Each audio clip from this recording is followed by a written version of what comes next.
Amigos de 18 minutos, bienvenidos a un programa más. Soy Francisco Rodríguez Aguirre, presidente de Smart Speakers, y me encanta estar aquí con mi amigo Mauricio Reynoso.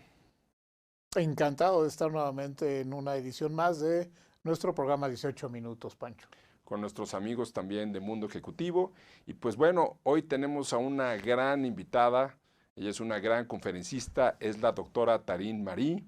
Es exdirectora de Desarrollo de Liderazgo Ejecutivo y Talent Strategy en Nike. Es autora del bestseller del Wall Street Journal, Las 5 prácticas de las personas altamente resilientes. Taryn, it's a pleasure to have you here. Thank you. It is such a pleasure to be with all of you. Taryn, how do you define effective resilience in the business world? It's a great question. And so many people ask me this question.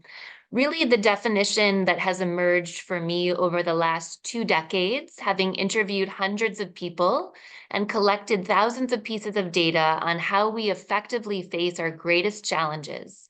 The definition of resilience is the ability to face the inevitable moments of challenge, change, and complexity, or the 3 C's as I call them, and to emerge from those moments enhanced by those experiences, not diminished. And I'll say just one more thing about that definition, which is that definition is powerful in its simplicity, and it's also notable for what's not part of the definition. No longer do we think of resilience as quickly recovering. In fact, the people that come back to the office or back to the sports field or back to their daily lives after having something significant happen oftentimes have complications or difficulties later on. So resilience is not about quickly recovering, and resilience is also not about bouncing back.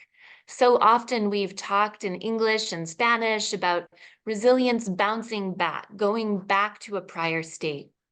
And in fact, true resilience allows us to be fundamentally and forever changed. And in that sense, I'm teaching that we don't bounce back, we actually bounce forward. We allow ourselves to be changed by our experiences, and that is true resilience.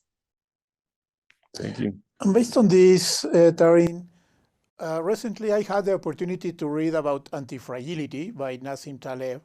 How do you understand being anti-fragile, and if this has something to be related to the effective leadership or not? That's such a great question, and I admire Nassim Taleb's work.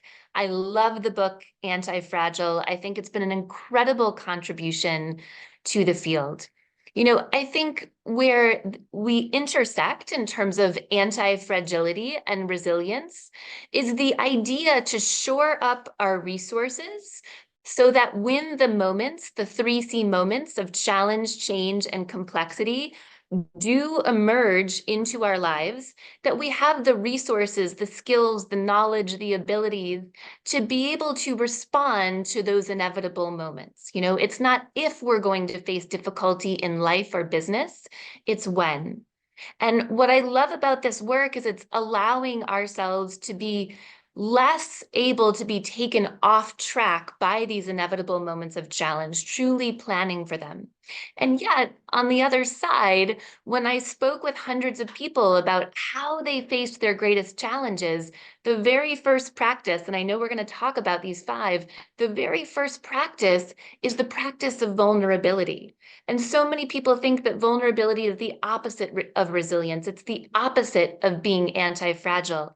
And so what resilience does relative to the practice of vulnerability is we also allow those challenges to impact us, to change us, to form us and shape us on our trajectory in leadership and in life. So in summary, I would say I think Nassim Taleb and I are very aligned in terms of how we think about resilience and anti-fragility, and yet in my work on resilience, I also find that the ability to be vulnerable is a critical skill in leadership and in life because it ushers in an opportunity for us to have greater authenticity and greater compassion in those moments when we're facing difficulty.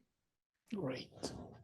Talking a bit about leadership, how do you relate resilience with leadership? It's a great question. For me, they go hand in hand. I think for the two of you and anyone that's listening to this interview, no one ever said, wow, this leadership thing is so easy. Oh my gosh. Nobody told me how simple this all was going to be. I have so much time on my hands. I have no issues, right? Like that is not the trajectory of being a leader. So for me, resilience and leadership, it goes hand in hand because inevitably when we step forward to lead people, right? Now we can be a leader as an individual contributor. There's always people that are looking at us as a role model. When we step into a leadership role and have a role defined where we are truly leading other people, this is an opportunity to further hone our resilience. And these 5 practices provide a roadmap that allows us to grow and expand as leaders of ourselves, personal leadership, and also of leaders of others, and gives us the skills that we need to lead from a place of authenticity, of empathy, of compassion, and of presence. And these have always been critical skills for leaders, and yet it's more important now than ever as we think about the tremendous difficulty that people are engaging with, and also in our digital and hybrid work environments, the importance of being able to connect with people both in person and across digital platforms.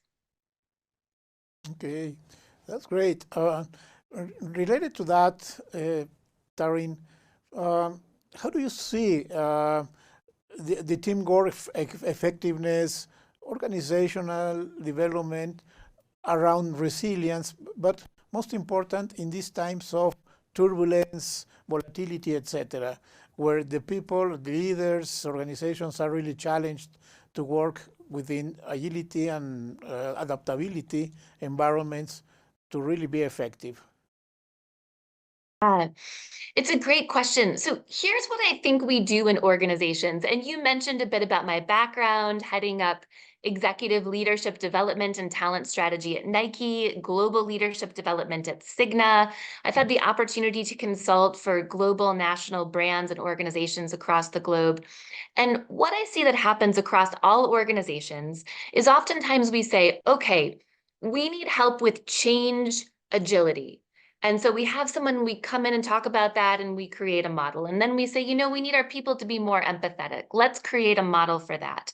And, wouldn't it be great if people knew how to have personal leadership and to be accountable and to collaborate effectively with others? Okay, let's create a model for that and put people through a training, right? All of those things are important. But what ends up happening is like in our kitchen, when we open a drawer, right? And there's all these, silverware, mixing spoons, dishes, cup, things that don't match, right? All of these different models, basically, that we're handing people inside of organizations. Now, I think every single one of these models is effective in their own right. But what happens when we give people too many different models and assessments is people become fatigued around how they're going to make a decision and what framework and model they should use. So the thing that I love about the 5 practices of highly resilient people is this is a model that cuts across and provides guidance in leadership and in life in every moment when we face challenge, change, and complexity. And what it does is it allows us to have a framework that applies to every single situation. And that way we have a single set of silverware that matches, a single set of dishes that matches, a single set of cups, and it all goes together. And in any moment, we can connect with those 5 practices. And my research shows that when we demonstrate these 5 practices as individuals, as teams, as a culture, and broadly across the organization, we have the opportunity to create a more productive and more positive outcome. So when people engage in the 5 practices of highly resilient people as individuals, teams, and organizations, we see a significant increase in engagement, in productivity, in innovation, and in sales. So that's not only a sort of qualitative, satisfaction, do people like this work, but across organizations, what these 5 practices do is drive real business results. Great, Taryn. What, what does resilience, how does resilience helps to take better and difficult decisions? Good. Decisions are really tough, and they're especially tough for leaders. One of the terms that I like to use for leaders is this idea or the experience of decision fatigue. What does that mean? It means that oftentimes our leaders at executive levels are tasked with constantly making decisions for our people. Anything from what color and size we want the font to be on the website, to what the sales proposal should look like, to how we're developing our strategy, to how we connect that strategy operationally to drive our outcomes. And so when we think about making decisions as leaders, one of the things that we can do is we can go to the 5 practices of highly resilient people. Now, I already talked about the first practice. The first practice is vulnerability. And that means that we allow our inside self, our thoughts, feelings, and experience to match the outside self that we share with the world as closely as possible as leaders. So the more our inside self, our thoughts, feelings, and experience can match what we're sharing externally as a leader and in life, the more vulnerable we are being in a moment as a leader. And I can give an example of that in a little while. But your question is about decision-making. And decision-making is really powerful in the second practice. And this is the practice of productive perseverance. What does productive perseverance mean? Great question. Productive perseverance is the intelligent pursuit of a goal. It's about knowing when to maintain the mission, when to stay gritty, if you're familiar with the work of Angela Duckworth, and continue on your mission in the face of challenge, even though things are difficult. But also knowing when we get to pivot in a new direction, or when we get to change our area of focus in moments of diminishing returns. And so as we think about decision-making for leaders, productive perseverance, this second practice is really a beautiful way to guide that, because what it does is it allows us to intelligently pursue our goals. We have a framework and a checklist and a focus on how do we know if we stay in pursuit of something in the face of challenge and that we will ultimately prevail, versus how do we know when it's time to shift and pivot in a new direction. Wow. Going back to this, and building on what you have already shared with us, Taryn, I wonder what would be your recommendation for those leaders that are really working on their own development, specifically in terms of self-awareness, because I consider that would be the first step for leaders or anyone to really develop and understand this type of concepts. What could be, in your experience, the 5, 3, whatever steps and key factors to raise and enhance self-awareness? Yeah, I think you're so right. And in fact, I think a journey of leadership inside of an organization is a journey of self-awareness. We've all been through the 360 assessments that we do inside of organizations. And really what a 360 assessment is telling us is how accurate is our perception of our own leadership as compared to other people's perception of our leadership? And how does that compare to different constituents, to our direct reports, to our peers, to our manager, our boss, and so forth, right? And so this is really an exercise in self-awareness, in knowing ourselves deeply, and also having the opportunity to understand how we're being perceived by other people so that we can be maximally effective as a leader. And so I love that this conversation is really taking us through the 5 practices, because the third practice is the practice of connection. And so often when we think about connection, we think about external connection. We think about other people, other relationships, our community outside of ourselves. And that is an important part of this practice. And yet we can't skip over the connection to ourselves. That is the foundational element of the practice of connection. The practice of connection is about knowing ourselves deeply. It's about understanding our strengths and our weaknesses and our opportunities for growth. It's about being able to articulate our value and what is the value proposition that we bring to the table as a leader of people.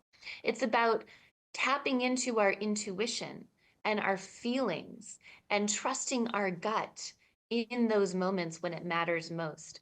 So I love the question about, this journey of self-discovery and how that's connected to resilience. And I would say, in particular, it is deeply connected to the third practice of connection. It's about connecting with ourselves, knowing ourselves, and connecting externally with our community and understanding our impact, our influence, and how other people are perceiving us. So you asked for like 3 to 5 steps. Like, how do you go about doing that? Well, if you haven't participated in a 360 assessment, and by the way, I am not a proponent of giving a 360 assessment without another skills or leadership based assessment, because I think what happens is when we take a 360, we read all the bad things that people say about us, we try to figure out who said it and why it isn't true, and ultimately it can become unproductive. And so what we get to do is also take a skills-based assessment and say, how do we, apply our strengths in these areas where we have opportunity for growth? And so I think what you can do, whether you've taken an assessment or not, is go to your people, find 3 to 5 people whose opinion you value and you think has a balanced perspective, and ask them if you can set up time to invite them to give you some feedback. And then the question is, what feedback do you have for me? It's not, do you have feedback for me? Because people will be like, nope, everything's good, But what feedback do you have for me? Can you give me 3 strengths and 3 areas of growth? Solicit people. You can write that down yourself. A lot of executive coaches will do this for you. I do this for a number of my clients when we interview people that they're interacting with. Then you get to take what those 3 to 5 people said, you bring it back, you look at what they said, you can aggregate what you heard, maybe there are patterns or trends or places where that overlaps. And then you get to create a development plan and say, okay, what are the 3 strengths that I want to capitalize on, that I really want to bring to the table and amplify where I shine? And what are my 3 areas of opportunity? Where are the places where I have to grow? And then what you get to do is you get to go back to those people that you interviewed, or perhaps your team, and share that development plan. Share, here are the 3 strengths that I'm in the process of growing, and here's how I would love your help. And here are the 3 areas of opportunity or growth that I've identified, and here's how I would like you to support me in my growth here. And that is tremendously powerful, because not only are you investing in your own development, and we can do this whether you have an assessment or an executive coach, you can do this on your own. We are also sending the message to our people that 1, development is important, and 2, we are vulnerable enough, transparent enough to share that we don't know everything, and that's okay, and to ask for other people's help in the context of our development. Taryn, thank you so much. It's really great content, but we have gotten to our 18 minutes. I want to tell my friends, I'm going to say this in Spanish. Taryn Marie, la doctora, va a estar con nosotros en el evento del ERIAC el 21 de junio en Monterrey. Los invitamos a verla, quienes quieran conocer más de su contenido. Thank you so much, Taryn. Thank you so much, Taryn. We'll stay in touch. Thank you. I'm delighted to be here with you both. Thank you for your beautiful interview questions and your interest. I'm so happy to be connected with you. Thank you. Very appreciated.